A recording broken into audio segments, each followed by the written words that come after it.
সর্বশেষ কার্য উপদেষ্টা কমিটির মিটিং হয়েছিল। সেখানে যে সিদ্ধান্ত হয়েছিল তার মোতাবেকই কিন্তু সকাল থেকে অধিবেশন চলছে।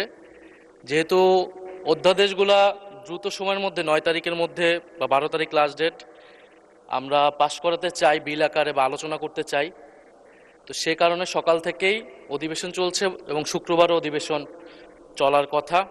তবে আমাদের কিন্তু কথা ছিল যে রাষ্ট্রপতির উপর যে ভাষণ সেটাকে স্কিপ করা হবে এবং আমরা আসলে আইনগুলো বা অধ্যাদেশগুলো অতি দ্রুত সময়ে পাশ করব। হয়তো এখন প্রেসে আটকে আছে বা টেকনিক্যাল কারণে আসতেছে না, এই জন্য রাষ্ট্রপতির উপর ভাষণ চলমান আছে, কিন্তু আমরা চাচ্ছিলাম যে দ্রুত সময়ের মধ্যেই এই অধ্যাদেশগুলো পাশ হোক যেগুলো ঐক্যমত হয়েছে।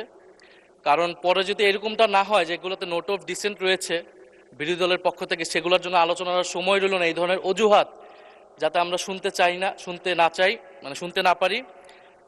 আর আমরা তো অত্যাধিক সবাই গুরুত্ব দিয়েছি বলেই সকাল থেকে অধিবেশনটা চলছে। শুক্রবার আমরা অধিবেশন করব।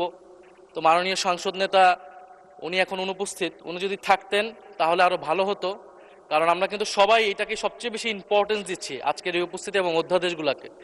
তো আমাদের অনুরোধ থাকবে যাতে রাষ্ট্রপতির ভাষণ সেটাকে স্কিপ করে অধ্যাদেশগুলোকেই যাতে দ্রুত সময়ের মধ্যে আমরা ঐক্যমতের অধ্যাদেশগুলোকে আমরা বিল আকারে পাশ করতে পারি। I have taken a note of your proposition. আপনি যা ধারণা করছেন এমন নাও হতে পারে, নেভারদিলেস I have taken a note of it. আমরা সংসদকে কার্যকর অধিকতর শক্তিশালী করার জন্য ট্রেজারি বেঞ্চ, অপোজিশন সকলেই ঐক্যবদ্ধভাবে কাজ করছি। Hopefully everything will run smoothly ইনশাআল্লাহ।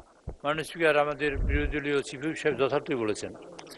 আমরা সংসদ 2 বেলা ডাকছি বা 2টা অধিবেশন হচ্ছে। আমাদের উদ্দেশ্য মূলত বিলগুলো পাশ করানো। আমাদের 133টা অধ্যাদেশ আছে, আমরা গতকালকেও বলেছি এবং আমি খুবই আনন্দের সাথে কথা বলি যে বিরোধী দলীয় মাননীয় সংসদ সদস্যরা যে পরিমাণ কোঅপারেশন করছেন সেটা সত্যি সত্যি প্রণিধানযোগ্য আমি মনে করি। এবং যে কথা বলেছেন সেটাও আজকে রেকর্ডের জন্য, এবং এটা সত্যি রিয়েলি পার্লামেন্টকে প্রাণবন্ত এবং পার্লামেন্টে কার্যকর করার জন্য একটা সিদ্ধান্ত কথা বলেছেন মাননীয় বিরোধী দলীয় চিফ হুইপ। মাননীয় স্পিকার, আপনার মাধ্যমে আমি সকলকে আবার জানাতে চাই, আমি গতকালকে রাত 3টা পর্যন্ত আমি চেষ্টা করেছি।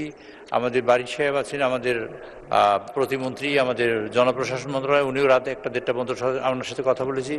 আমাদের মাননীয় সংসদের সচিব সাহেব তিনি ওখানে নিজে সশরীরে উপস্থিত থেকে রাত 12টা-1টা পর্যন্ত চেষ্টা করেও আমরা বিল বিজেপির থেকে, এবং সেখানে ল মিনিস্ট্রির 2জন লোক ছিলেন এবং সংস্থাপন মন্ত্রণালয়ের জনপ্রশাসন মন্ত্রণালয়ের 2জন লোক ছিলেন, তারা সবাই উপস্থিত হয়েও আমরা চেষ্টা করেও সারা রাত ধরে চেষ্টা করেও আমরা কাঙ্ক্ষিত পরিমাণ পৌঁছতে পারিনি। তবে এই কথা সত্য যে আমরা বিল এখানে হাজির করতে পারবো কালকে দুপুরের মধ্যে, সমগ্র বিলগুলো আশা করি, এবং আমরা সব প্রিন্টেড পাবো কালকে দুপুরের মধ্যে। সুতরাং এই বিল আবার পাওয়ার পরে এই বিল এবং এই কাগজ সব একত্র করে এখানে স্ট্যাপলিং করতে হয়। এখানে একটা গ্রুপ আছে, 5টা গ্রুপ আমরা এখানে লাগিয়ে তারা তৈরি করছে, এবং সেই অনুযায়ী যখন বিল তৈরি হয় তখনই আমরা হাউজে দিচ্ছি। আজকে 4টা বিল এখন আছে, আগামীকালকে অনেকগুলো বিল আমরা আনবো সকালবেলা, এবং হোপফুলি যে আমাদের অনেকগুলো বিল সকালবেলা আসবে।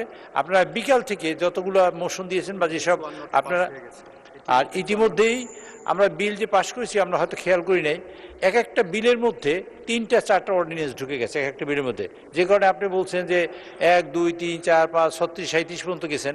এর কারণ হলো 4টা অর্ডিন্যান্স মিলিয়ে একটা বিল আমরা আনিছি, তাতে 54টা অর্ডিন্যান্স ইতিমধ্যে পাশ হয়ে গেছে আমাদের মধ্যে, আলহামদুলিল্লাহ।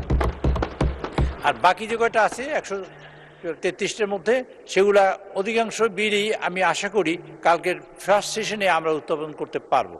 কোনো কারণে যদি একটু দেরি হয় তো সেকেন্ড সেশনে আমরা উত্থাপন করতে পারবো। তবে কালকে সেকেন্ড হাফ থেকে আপনারা যেসব অ্যামেন্ডমেন্ট আনবেন, আমার মাননীয় বিরোধী দলীয় নেতৃবৃন্দ যারা অ্যামেন্ডমেন্ট আনবেন, সদস্যবৃন্দ, সেসব অ্যামেন্ডমেন্টে আলোচনা করতে পারবেন।